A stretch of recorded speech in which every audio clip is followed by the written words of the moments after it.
Good afternoon, everyone, and welcome to the next webinar in the Sustainable Aquaculture competition game.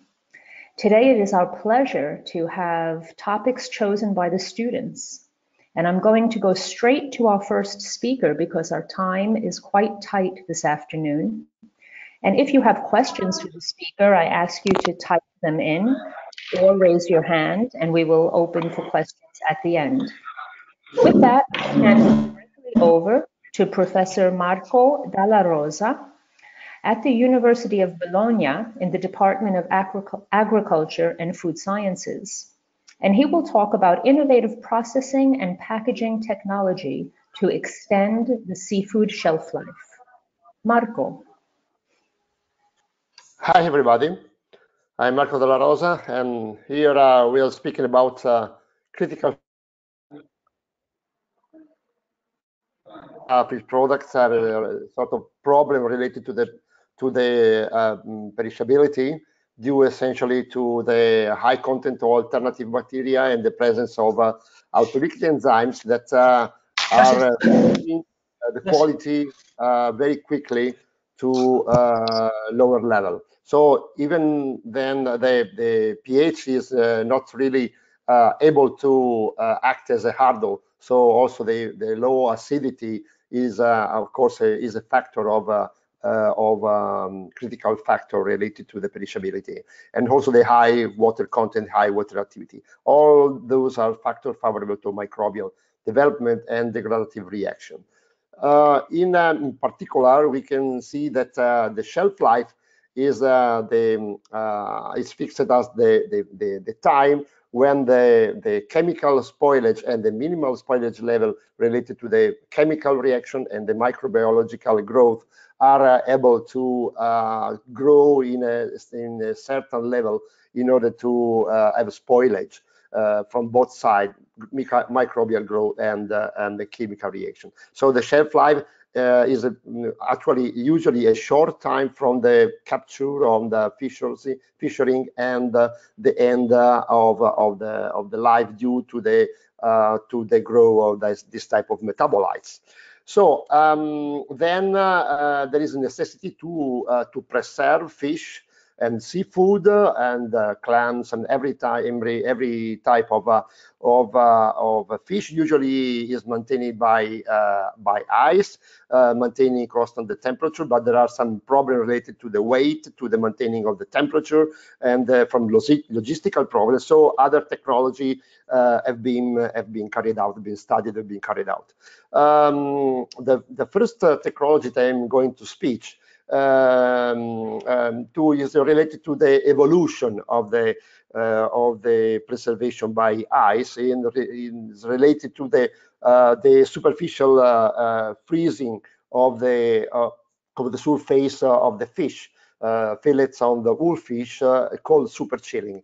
In this case, is about 10 years that are groups, research groups studied this type of a technology. Super chill is able to maintain a lower temperature than the freezing temperature of the water, so about -2, -2.5, in order to keep the freshness longer, up to 30 days. And so the shelf life prolongation without significant changes. It means less emissions, less a longer shelf life. It means also a lower level of logistical problem, and so less food waste. This is the evolution of the under ice preservation. The other type of preservation is related to the modified atmosphere packaging, because we have different type of packaging based on the atmosphere modification. We can see here the partial pressure modification with the active map, with the passive map, and controlled atmosphere for the large vessel for in storage in bulk usually. So we have also the total pressure modification of the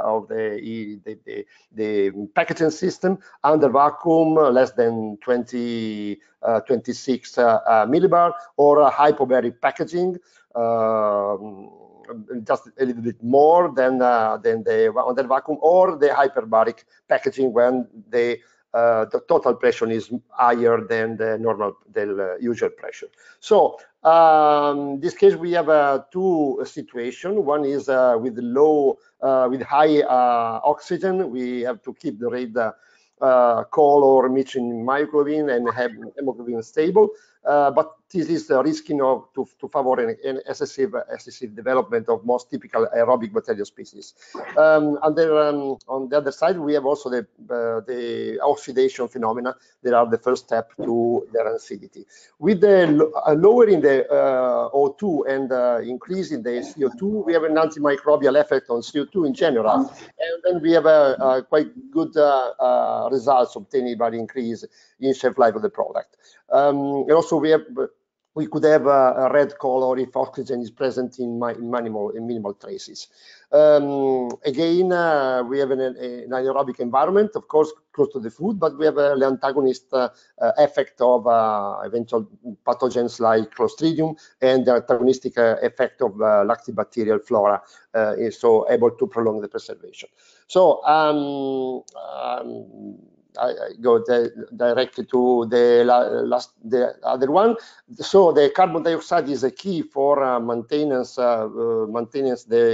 It can prolong the preservation related to the decrease of the microbial load. So in the conventional MAP, but we have a problem related to the fact that the MAP with the carbon dioxide inside the packaging, and we have air inside the fish flesh, during the storage tend to shrink with a risk of collapse. So it's very important to have a very precise gas product volume ratio, like 2 to 1 or 3:1, in order to prevent package collapse. So the evolution for that is also to consider the residual effect of CO2 in the space of the fish after packaging. So we can open the pack after the packaging MAP, and to have another type of packaging related to for example, to retail packaging, very also in air or in a percentage of CO2 of different level. We can see that we have a residual effect after opening the packaging. It remains the CO2 concentration quite high, even if you have the secondary packaging in air. So this is very important. Based on this on these findings, has been research the soluble gas stabilization process. It means that we can dissolve the CO2 before packaging directly into the fish flesh, and then to packet the fish after this process. In this case, we have less drip loss, less packaging shrinkage, aerobic plate count reduction, and psychotropic to have an increase of the shelf life without the problem related to the shrinkage and the risk of collapse of the packaging. Another innovation is to use other gases like argon and nitrous oxide. And so in our group in Cesena, we were looking to that, and we have very nice results related to the lowering of the level of total mesophilic bacteria and psychotrophic bacteria, and also low level of coliform, and even the low level, we can see here the T-bars related to the oxidation markers. And also a little of slowdown of H-index of degradation, chemical degradation due to autolytic enzymes.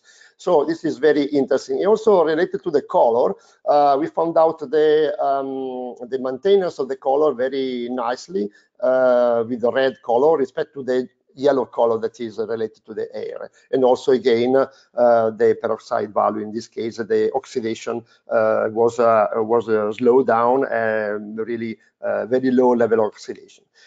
So looking to other technologies for seafood preservation, the non-thermal technologies we have studied, we can start with a high hydrostatic pressure. and is related to the maintenance due to the treatment at very high pressure, above 300-600 megapascal. It means close to 6,000 atmosphere. It is very much, but related to the Pascal principle, we have just a small shrinkage. We don't have a lot change in volume. So in this case, we have partial salinization of perishable and semi-perishable products with the shelf life extension. It is very nicely applied to fish, to crustaceans, to mollusk, and on all the seafood for two reasons: microbial load reduction and shelling, and to facilitate the shelling processing. In literature, but also in practice, we can find a very nice example of use of high pressure on Pacific oyster with the optimal shelling about 300 megapascal for 2 minutes. And also in this case, we have an increase of the shelf life of 2 times, from 6 to 12 days under refrigerated condition. So it could be in small vessel, like for fluids, foods like juices, emulsions, pastas, and puree, also for fish, or in semi-continuous plants, in packaged product with fillets, clams, shellfish, and whole fish packaged in flexible films, because we have to transmit the pressure. So this is the plant on the right, in semi-continuous plants. Another evolution of the high pressure processing is related to the combination between the high pressure and a medium heat treatment. It means 60-90 degrees C. In this case, we can obtain a sterilization process, like a canning process. So in alternative, for example, for canned tuna, in order to have the same long-term prolonged shelf life at ambient temperature. So we can see here the temperature profiles of the high pressure temperature process in yellow, in the curve in yellow, and in comparison with the retort, with the classical penetration heat curve in blue. We can see we have a shorter processing time and lower temperature. Again, to consider other non-thermal treatment, we have the pulsed electric fields.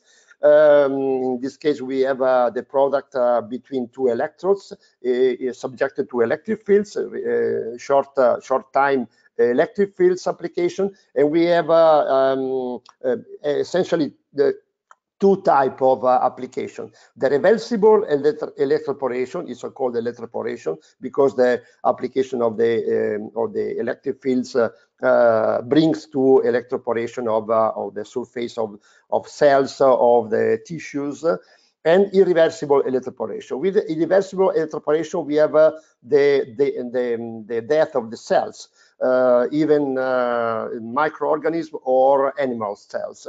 But with the reversible electroporation, we can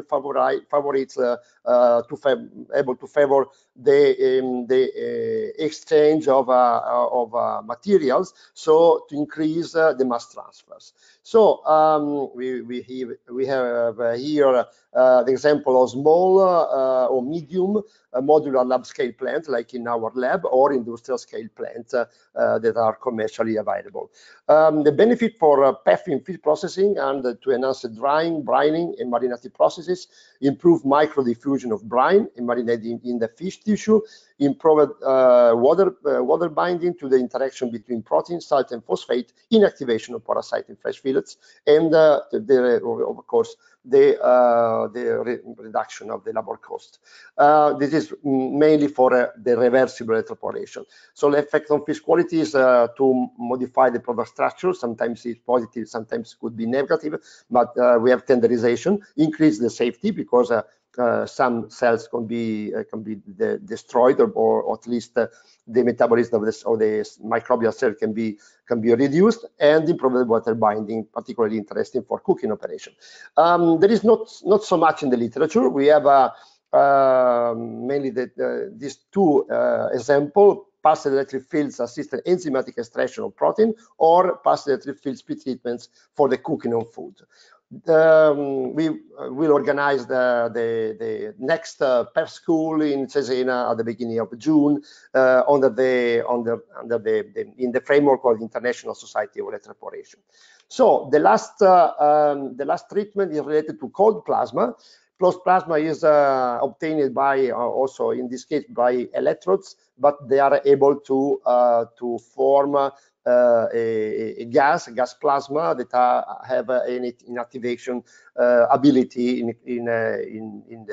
in comparison with the relation to the microorganism. So if we put also in this case, we have a modular, very small modular plants, and the biological application is related to the microbial decontamination and sterilization living tissues. So in this case, is very useful also for fish. But we have also in this case not so much literature present in the bibliography, but we have some positive results of influence to positive influence on inhibition to Vibrio parahemolyticus or other parasites, other microorganisms like Staphylococcus, Escherichia coli, Pseudomonas, and the rate of reduction was higher for gram-negative bacteria than gram-positive, but microbial population was generally decreased as treatment time. But there is a problem related to the fact that we have also negative results that are relative to the oxidation that is can induce by the plasma treatment. So T-bars that are the secondary oxidation markers are rapidly increased during the treatment times, and also there is a change of color that is witnessing the change in the oxidation status of the fish. So this is the problem. All this type of technology will be examined in the future in H2020 project coordinated by NOFIMA, and we were as Bologna University involved in that together with other Italian partners. So thank you for your attention, and fair winds. Thank you so much. Thank you, Marco. That was great. I see that no students typed in any questions, no students or other attendees typed in any questions, and I know our time is very tight. So Letizia, if you agree, I will turn it directly over to Andrea Fabris. Yes, perfect. Okay. Yeah, I apologize because I left, I was 2 minutes left, but... That's okay, you did great. Yeah. Thank you, Marco. Perfect time. Yeah, almost. And now we go to Andrea. Andrea, I make you the presenter, and I turn on your microphone. Marco, can you turn off your... Yeah, I have to go to my class now. So I thank you very much. Yeah. And see you. I hope to participate more in the project. And okay. Thank you so much. Great. Thanks, Marco. Bye-bye. Bye. Ciao, Catherine. Ciao, Catherine. Ciao. Ciao, ciao. Okay, Andrea, you are the presenter. If you can turn on your webcam and share your screen. Okay. Yeah. Good morning to everyone. I'm starting with a video as the last time. Marco Gilmozzi, who is supposed to stay with me, apologize for his absence, but it is urgent and improrogable commitments.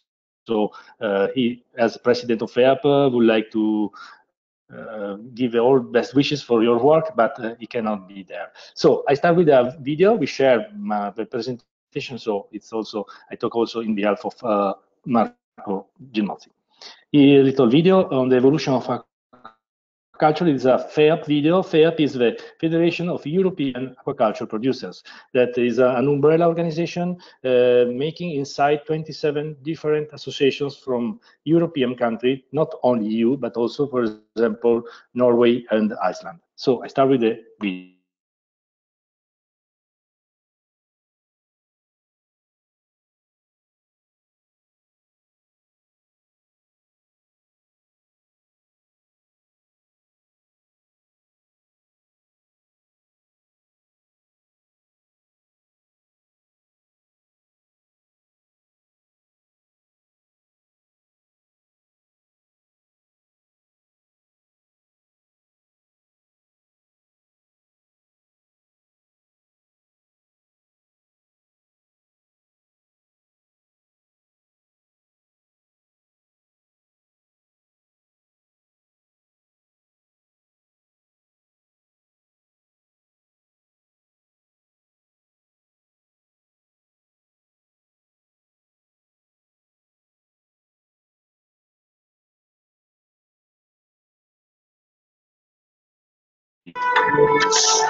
Okay. Sorry, here. Okay. Regarding the data, I would like to share with you some conclusion. You can found all the data I give you, but most of data in two places. One is in Sofia, is the State of World of World Fisheries and Aquaculture 2018, presented by FAO, and where they talk about aquaculture and fisheries and talk about the different quantities of fish that are supplied for human population in the world by aquaculture. Actually, in 2016, as you can see, aquaculture represents 47% of the total for human consumption. And another point, here you have a lot of statistics of data. For a small scenario, for European scenario, you can go on the FEAP website, and there is a very good file with the updated production of data for region, country, and species. And I give you some examples. Here is the slide on the how are the member association in FEAP. You can see a lot of European countries that are producers in aquaculture. And for example, you can see there the trends and the production for country by country or differently by species, and then you can see, for example, that Atlantic salmon is the most produced fish in Europe, and Norway is the big actor on that. And so you can have a lot of information there regarding also the trends for different species, red rumble trout, Arctic char, portion side trout. You can see also what are the different contributions by state in the FEAP members associations.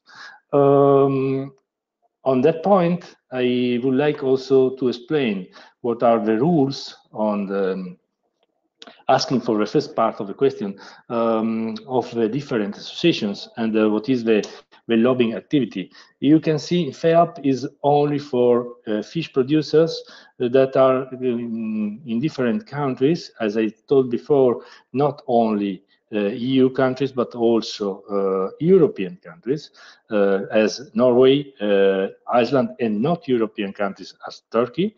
And FEAP is an umbrella federation that collect different problems, different needs from the different countries and the different member associations.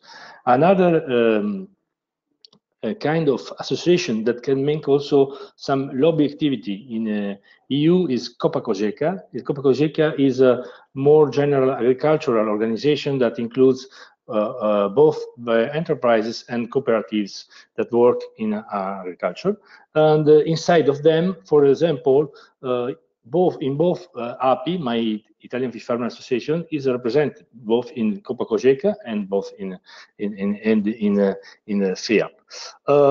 What we are working in EU, we are working with different systems, direct interrogations to the different members states, direct interrogations with the Commission and the different general directorations of the Commission. For example, DG Mare is one of the most important for us, is our mother, and but we have also contacts with DG Santé, that is for consumer safety and safety products, and with the DG Enterprise and others.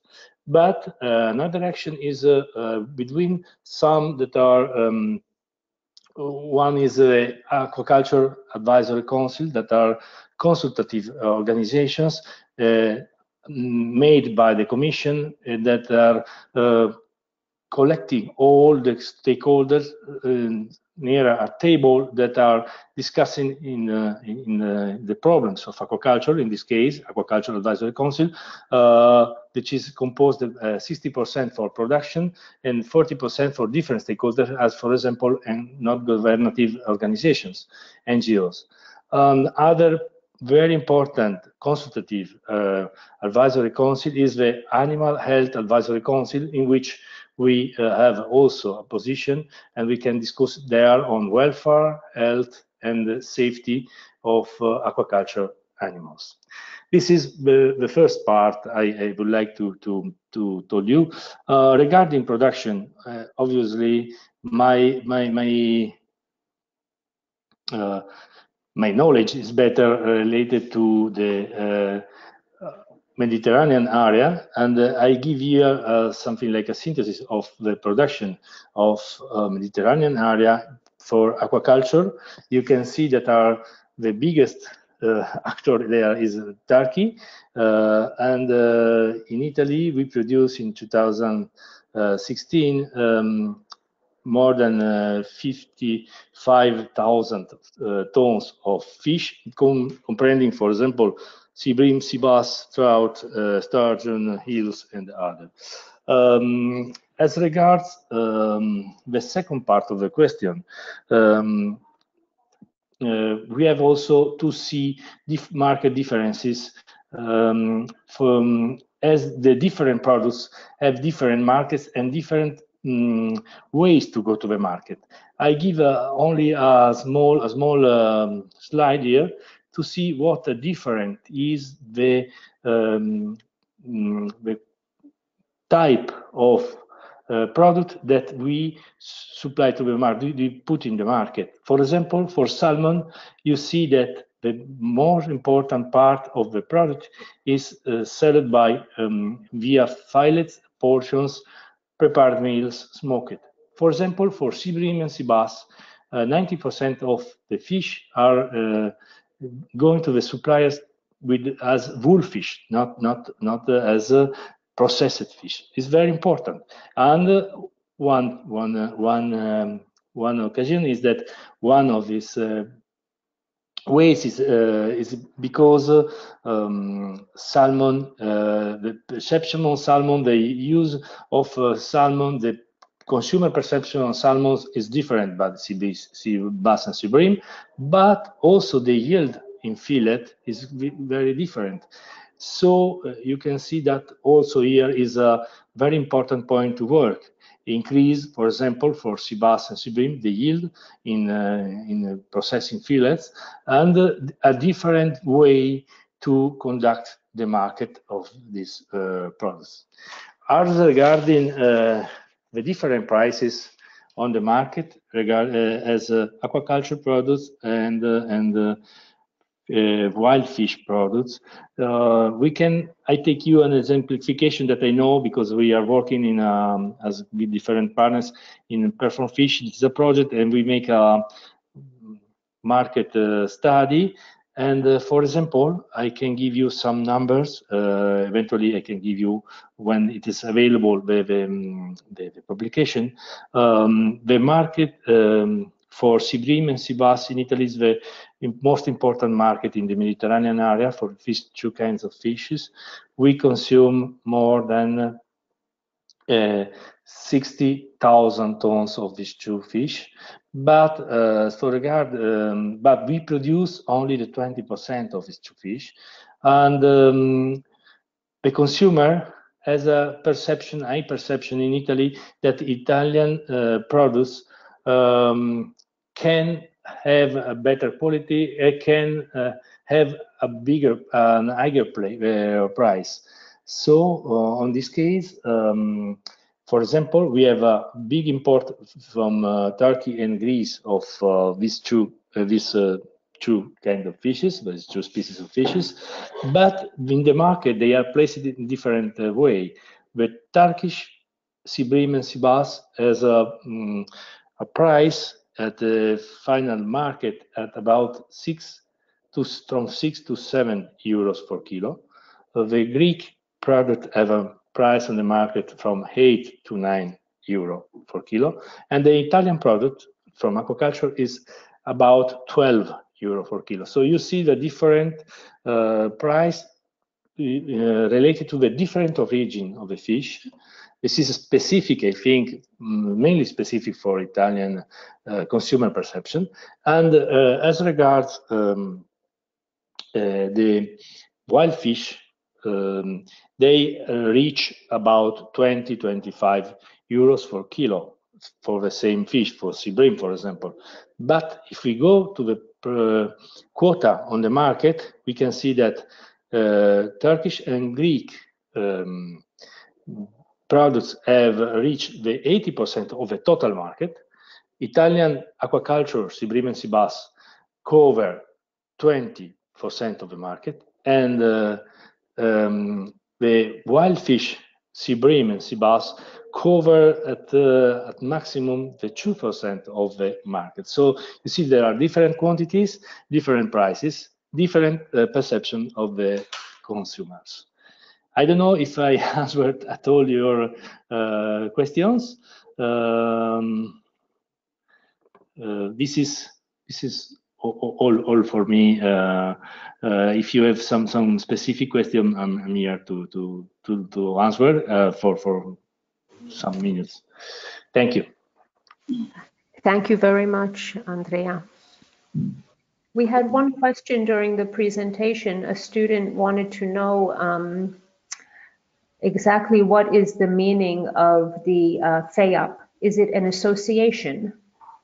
FEAP is Federation of European Aquaculture Producers. It's a federation of national associations. Okay, and so it is not only for salmon production, it is fish for farm. all the fish farms farmed in the EU, and not only in the EU, as I told. Yeah. The main fishes represented are salmon, obviously, trout, carp, and then now sturgeon and other different sea bream, sea bass, and other. Okay. Amar, I believe that answers your question. And if there are any other questions, the attendees can raise their hands or they can type them in the question box. Letizia, Alessandra, do you want to say something? No, we want just to thank Andrea. Mm-hmm. And we think that it is very important that Andrea gave some indication on where the students can find information on aquaculture production. So, and then if you want, Catherine, we can also put as available for the students the PDF of the State of Fisheries and Aquaculture from FAO, and the link for the FEAP website.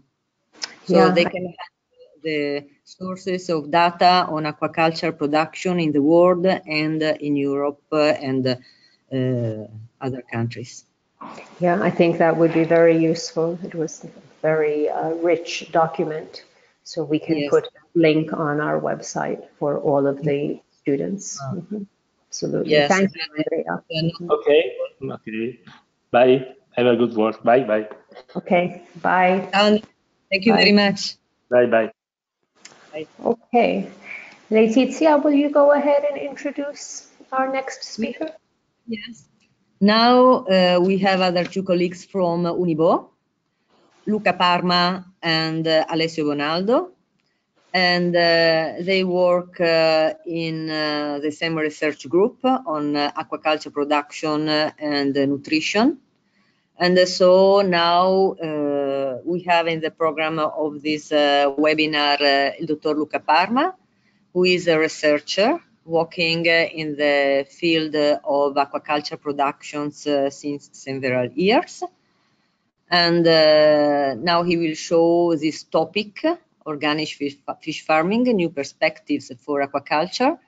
And I think also, I think that you will find a good field for questions and so on. So thank you, Luca.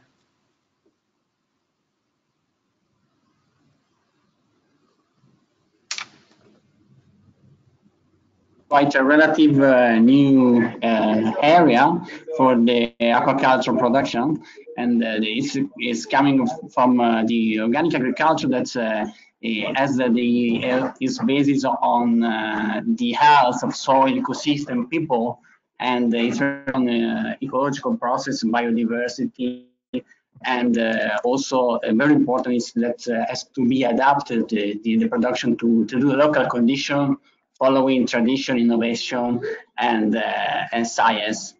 And the basic for the organic farming are mainly the health. Health is of animals, so in our case of fish. So as to be the principle, also concerning the environment. So as to the farming has to be really in good environmental condition, low environmental impact, and both has to combine with the, of course, with the safety of consumer. So that's are mainly the principle that are related to these topics. And so I said that it's a relatively quite new area. In fact, the first regulation in Europe that's defined stable rules is just in 2009, and in 2021 will be adopted the new regulation of last year. So just for detailing rules of aquaculture of production of both fish, seaweeds, and also shellfish. So I said one of the principles is the environment. The environment has to be depending on the specific need of each species, needs that are mean of fish health and regarding, for example, the water quality has to be of very high level with optimal oxygen condition and temperature related to each species, and according, of course, to the geographical location, for example, for the light condition. And this also for freshwater species, for example, it's very important that the bottom of a pond, for example, must be adapted to the species. And for example, no RAS is allowing for no recirculation aquaculture system is allowed for the growing, but is just only permitted for the hatcheries. That's in some way in the last years also RAS are becoming more interesting for just to more control the pollution and the water exchange in the environment. But in case for organic, that's is not we're not allowed. The density is very important. Really, density is a very important parameter and is also very related to species specific, and is designed based on the behavior of the species, the tendencies of living in the bottom or just in the calm water. And for example, for sea bream is around 15 kilos per cubic meter.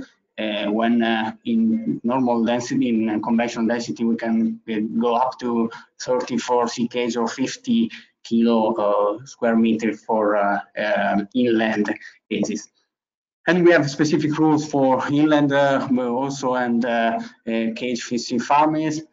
And that's very important, as I said, we need to control the flow and water quality for inland, and for inland also some part of the surface of the pond must be covered with some natural plants that also allow to give some to produce some natural food for the fish that has to be integrated for inland farming. And otherwise, for sea cages, for example, it's very important that sea cages are located in the surrounding environment to minimize the impact, and that must be properly designed and for example, to just to guarantee a proper flow water condition. So that's one important point before reproduction is also the fish fish stocks. The fish stocks must coming from biological farming or must be allowed for several months to biological condition. And in that case, attention also is paid to the reproduction. For example, reproduction is any kind of artificial reproduction induction of using hormone is restricted, is prohibited. And as, for example, also in the case of shrimp, the ablation of eyes to induce hormone is also prohibited. So attention is paid to the in this case to the condition of the health of the animal. And one of the main bottleneck for organic farming, and one also most tricky point is the feed, because the feeds the feed ingredient raw material has to come from organic agriculture for the vegetable ingredient, and that's the vegetable ingredient cannot be higher than 60% in the raw formulation. And now in the last year is common for normal ingredient to go higher than 60%. When the marine sources, so the fish meal and the fish oil, also has to come from or byproducts from organic aquaculture or from sustainable fishing. So that will rise the cost of the feed. That is one of the most important bottleneck now for the production, and also that will give a rising in the cost of production. So, and the very important point is also the environmental assessment, and as to the environmental assessment has to combine those also the renewable energy, recycle waste, and the reduction also the waste consumption, and also the procedure to disinfection the environment. Many procedures are needed for to improve to limit the impact to the environment and to improve the health of the fish. Also, all in line to consumer protection. So the consumer protection, as I said, the prohibition of use of hormone is also going into that topics, and the veterinary treatments are limited and reducing, and mainly are preferred using some kind of probiotic or pro-health additive in some kind of natural way. So, and also very important, for example, for unit to separate the biological and the conventional unit. And of course, one of the most important aspects is the selling, the market, the traceability, the inspection. That's is very important. A good perspective for the future is that organic agriculture is growing worldwide, and also the organic farming of fish, organic fish farming is expected to grow in the future. This is also a very good perspective. There are some, of course, critical factors. As I said, the low availability of raw material for feed, the low availability of organic fingerling or certified broodstock, some criticism or difficulty in the site selection for organic CKH farm, low support of the company for the certification development, and of course also the cost to go into the certified company are important, limited for this topic. And of course the uncertain return of organic production compared to conventional for the cost is also important. But as I said, the increasing demand is growing, so we expect at least a new business, a new market opportunity, and it will be a good opportunity also for small and medium enterprise to go into the sector to compete with the big industry that mainly produce under conventional way, and we need to invest more in develop a new diet, new formulation with low cost formulation, low cost of organic formulation, and of course that's always in the way of sustainable and circular economy background. So that's the end of my presentation. Thank you, Luca, very much. That was excellent. Maria Letizia Alessandra, I let you continue. I would like just to thank Luca, okay, and the colleague, and for this nice presentation. I think very useful for the students. I would like just to ask Luca if he has just some short info on the current use of GMO species in aquaculture. Yeah, in aquaculture there are only one species from Canada, is a salmon, that is going to be accepted to be farmed. Of course, it's a big challenge for all the world, because a GMO fish can efficiently be produced in faster and using less resource, or using more specific resource, more sustainable resource in that way. Of course, the European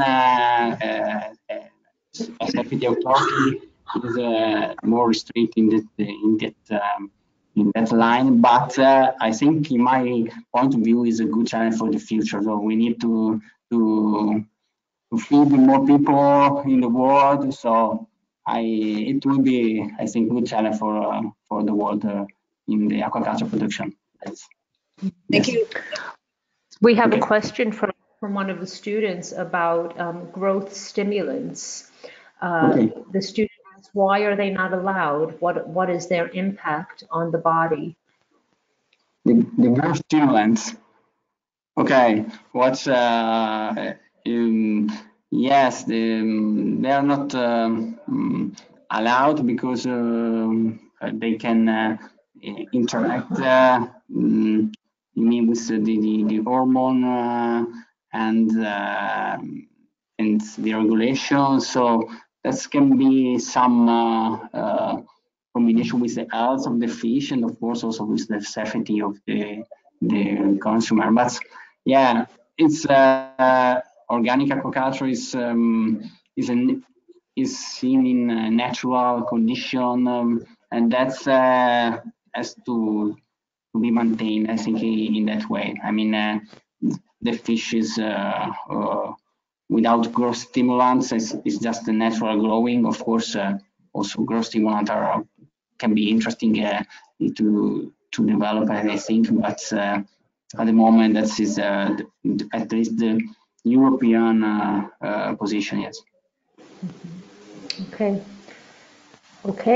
I have a hand up. I'm going to turn the microphone over to Panayota, who would like to ask a question. Go ahead. Hi. Hi. I have a question. It has to do about the vaccination in organic aquaculture. Would be possible or could be stopped this way? Or we will find alternative methods of making better immune system in fish in organic aquaculture? Yes. Yeah. Yes. The vaccination is allowed, and that's I also believe that vaccination is a very good natural way to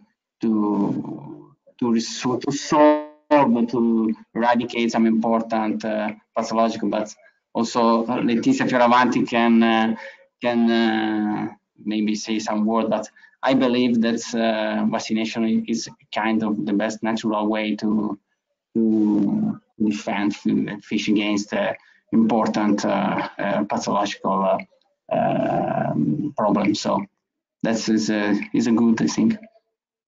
Yes, I can just confirm, because vaccination, we mean with vaccination, and with vaccination permitted also in organic farming biological products. So absolutely not DNA vaccine or other similar vaccine, but vaccines or biological products are permitted, and in general in aquaculture, as in the other animal productions, it is essential to prevent disease and also to help in reducing the use of antibiotics. So in managing also reduction of the phenomenon of AMR. So they are essential in the prevention and management of disease and reduction of treatments. Thank you. Hey, that's all from the students. Okay, so I think we can move to the last speaker for this afternoon, and is Professor Ronaldo. He's Associate Professor at the Department of Veterinary Medical Sciences here at the University of Bologna, in Cesenatico, and we stay in the production area, and the title of his presentation is Use and Impact of Alternative Feed Ingredients in Sustainable Aquaculture, Plant, Insect, and Microalgae Meals. Okay, good afternoon, everybody. I will start with this graph, which well explains the current situation of world population, which, as you can see, is dramatically growing in the last 2 centuries. We are now 7 billion people, and the world population is expecting to reach 11 billion people in 2050, which is a huge number of human beings. For this, of course, we need more food. We need proteins. We need nutritious new products. And on this, aquaculture is doing its best to give more food, more good and balanced proteins to world population. This is the graph that you probably already had seen in other presentations, which explains and shows the the fish products availability in the world. The orange part is represents the fishery products, and the blue one represents the aquaculture products. As you can see, in the last 30 years, aquaculture is given a very strong support to food security, growing year by year exponentially. So this is a very good point for us and for the whole sector.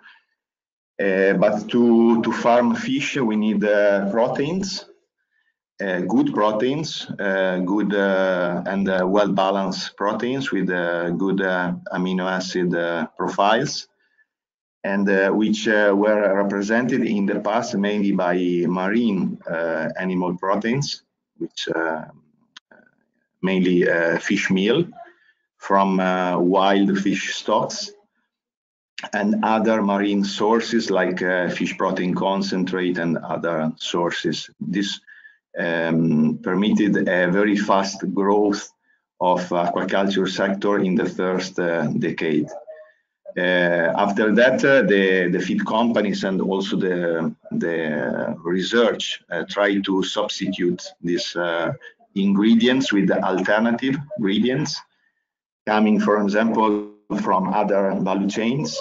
So from other animal value chains, terrestrial value chains, so poultry meal, feather meal, porcine meal, more recently hemoglobin meal, coming from other value chains are, of course, co-products that we have from the production of poultry and pigs. Gradually substituted the fish meal inclusion in the diets. And together with the animal proteins, we have also standard plant proteins, vegetable proteins, mainly represented by soybean meal, glutens, for example, or other protein concentrates like soy protein concentrate, but also rice concentrate, protein concentrate, or potato protein concentrate, and other products that are even in this case co-products from other value chains. But this is not enough. This is not enough because we need more and more proteins in the world. And all the animal production sector is seeking new sources which must be sustainable and available at high scales. Because these standard protein sources are not sustainable anymore if you want to double or triple the animal production in the world.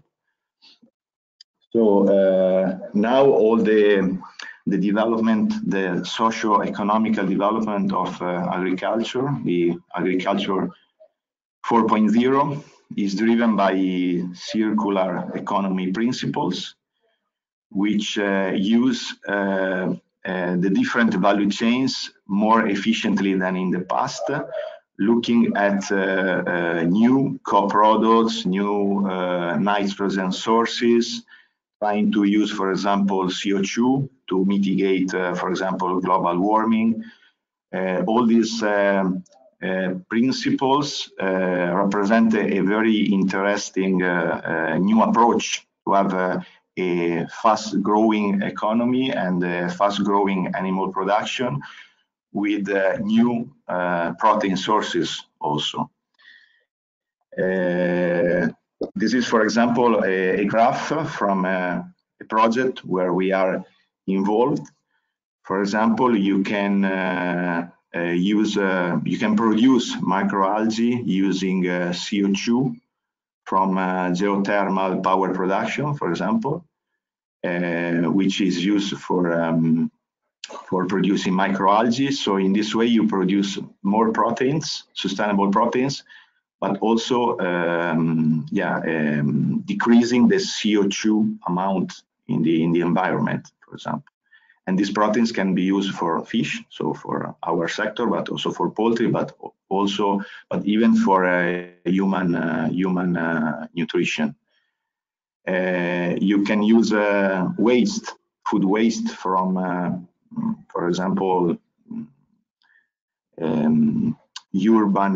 theoretically from urban wastes, or vegetable value chains to produce insects that are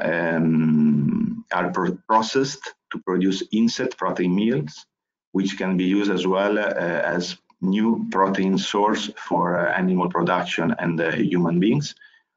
Or also you can produce bacteria or yeasts, in this case from wood, which can be used for the carbohydrate content in wood that can be fermented by bacteria that at the end can give you a new protein source that can be used again for animal production or food, human food. So these are the three most important novel protein chains, which are called single cell proteins, insect proteins, and microalgae proteins. Consider microalgae protein another kind of single cell protein, because we are talking about monocellular algae. And as you can see, all these new proteins are produced using sustainable and eco-friendly value chains. This is the most important part now of our raw material production. There are many organisms that can be used to produce single cell proteins. At the moment, we have, as I already said, algae, bacteria, yeast, but also molds and fungi. In the future, we can expect that also mammals, single cells, will be used to produce proteins. I don't know if you already saw on the news that, for example, they're trying to produce meat in lab, just using unicellular cultures from mammals, which is a bit weird from one side, but from the other, it can represent a new way to produce proteins in a more sustainable way. The nutritional profile of these new ingredients is very good, because the protein content is very high. The different strains or fungi, algae, yeast, and bacteria that are used are selected for their nutritional profiles. So they are normally a protein content higher than 40%, and also the amino acid profile is very well balanced. They are not very rich in fat, and they are normally produced and dried, so they represent a very stable ingredient, a very stable meal that can be included in the feed formulation very easily. The production of these single cell proteins organisms is basically the same, even if you have bacteria, yeast, molds, or whatever. You have a substrate, and there is a fermentation, and with the addition of nutrients, and then the culture industrially produced is in some way collected and processed, dried, and at the end you have a very nice ingredient, a very nice protein source.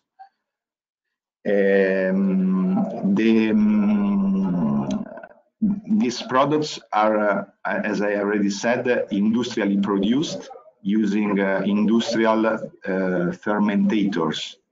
So you can produce them anywhere in the world at any temperature, at any weather conditions, because they are produced indoor, and the production is upscalable at each level you want to reach theoretically.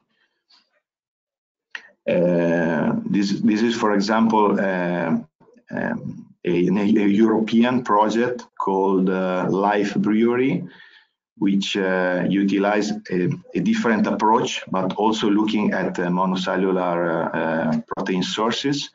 In this case, the yeast produced, the yeast used for beer production, so in breweries, has been used as a new sustainable and circular ingredient for aquafeed.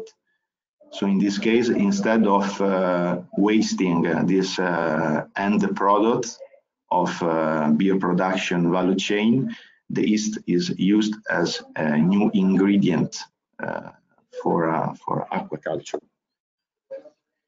For algae production, is more complicated because you also need light. So the algae are produced industrially, but using photobioreactors. They are basically the fermentators, like the ones used for bacteria and yeast production, but provided with very high sources of light. In this case, as I already said, the algae consume CO2, so this is good also for global warming mitigation. And they are also rich in oil. And the algal oil is also very rich in highly unsaturated omega-3, namely EPA and DHA. So in this case, algae are also a very nice and interesting source of omega-3 fatty acids. And in this way, they can be also a very good substitute of fish oil, which is another unsustainable ingredient in aquafeed formulation. This is another example of a recent European project called Savannah. You can find it on Google. And in this case, they combine microalgae production for feed with microalgae production for biofuel, because these products, in particular algae, are also used as biofuel instead of oil. This is another very nice part of blue growth. Algae can be also used for energy production. So it's a very another very interesting challenge.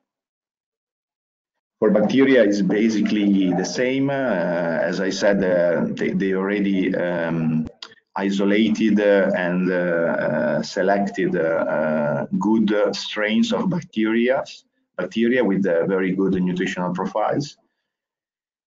And we are also working on that, and there are now many companies that are trying to test different bacteria strains. The last new protein source is insect meal. There is a very big interest in insects. In Europe, we don't eat insect. We are the only continent where we are not used to eat insects. In other part of the world, they are also produced for human consumption. Of course, the adults are rich in chitin, which is not easily digestible by fish. So they are normally produced for feed and collected and processed at larval stage, and dried like the other protein sources, and used as a meal.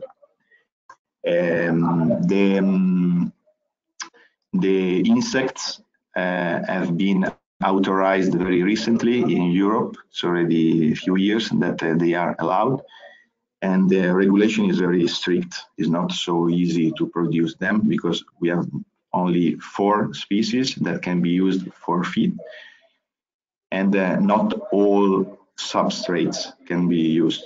They must be vegetable substrates. They must be very well controlled in terms of safety, contaminant contents, bacteria contents, and it's basically a farm. I mean, when you produce insects, you have animals. So you need a farm when you need specific environmental conditions, you need a specific feed for them. You have diseases of insects, and it's not easy to produce them. There are already 3-4 big companies in Europe. The biggest one is in France, which is upscaling the insect production.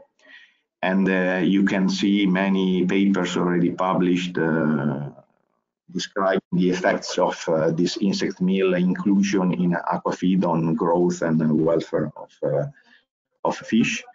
This is another European project, the first one on proteins from insects. You can find it on Google. And these proteins have been tested on fish and poultry.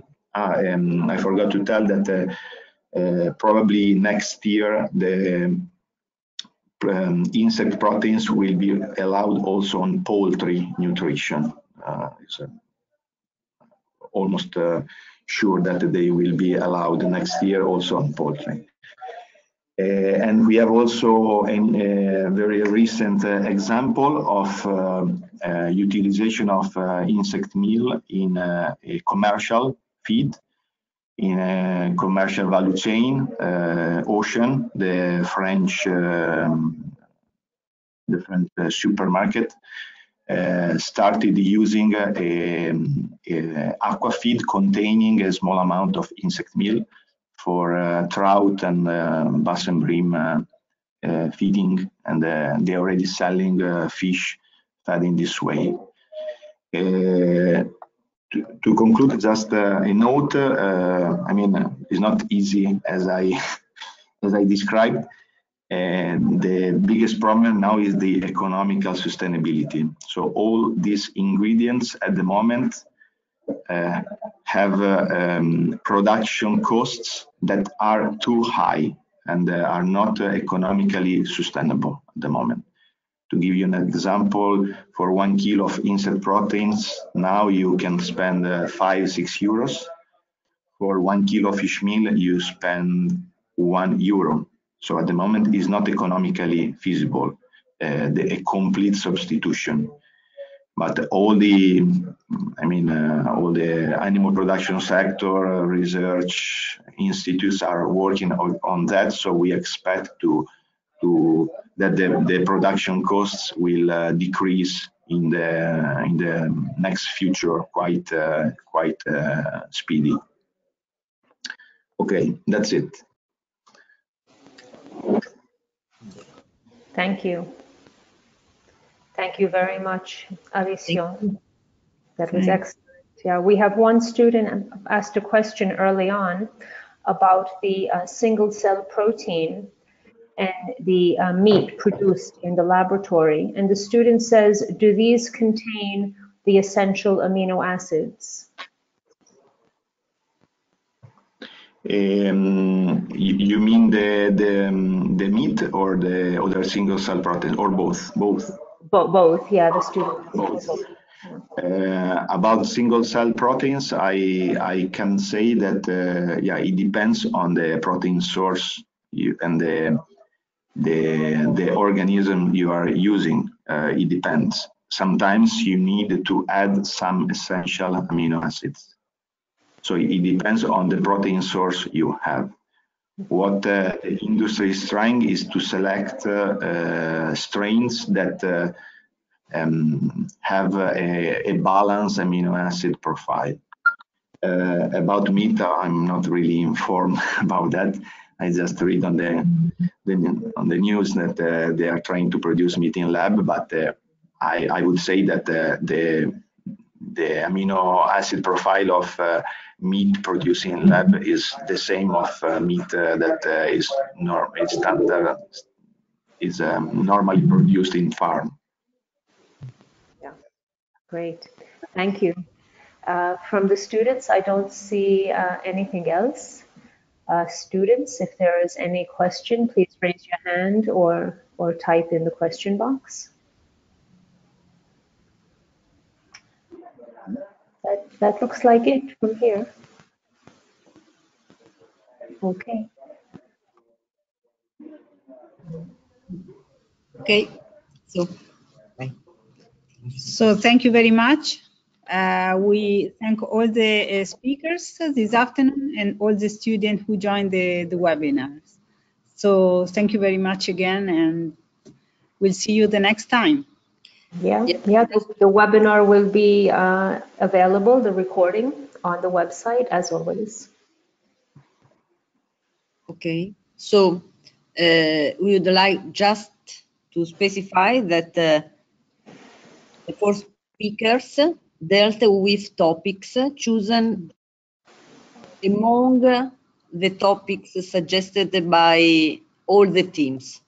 So we had to select the most commonly required topics, and we hope the scheduled program responded well to the suggestions arrived from the students.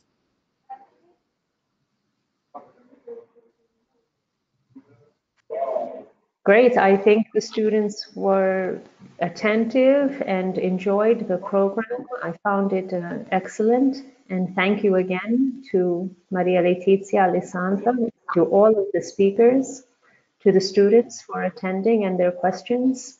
And have a good afternoon. Okay. Thank you. You Good too. afternoon. Bye, bye, bye, bye. Thank you. Thank you. Bye-bye. Bye.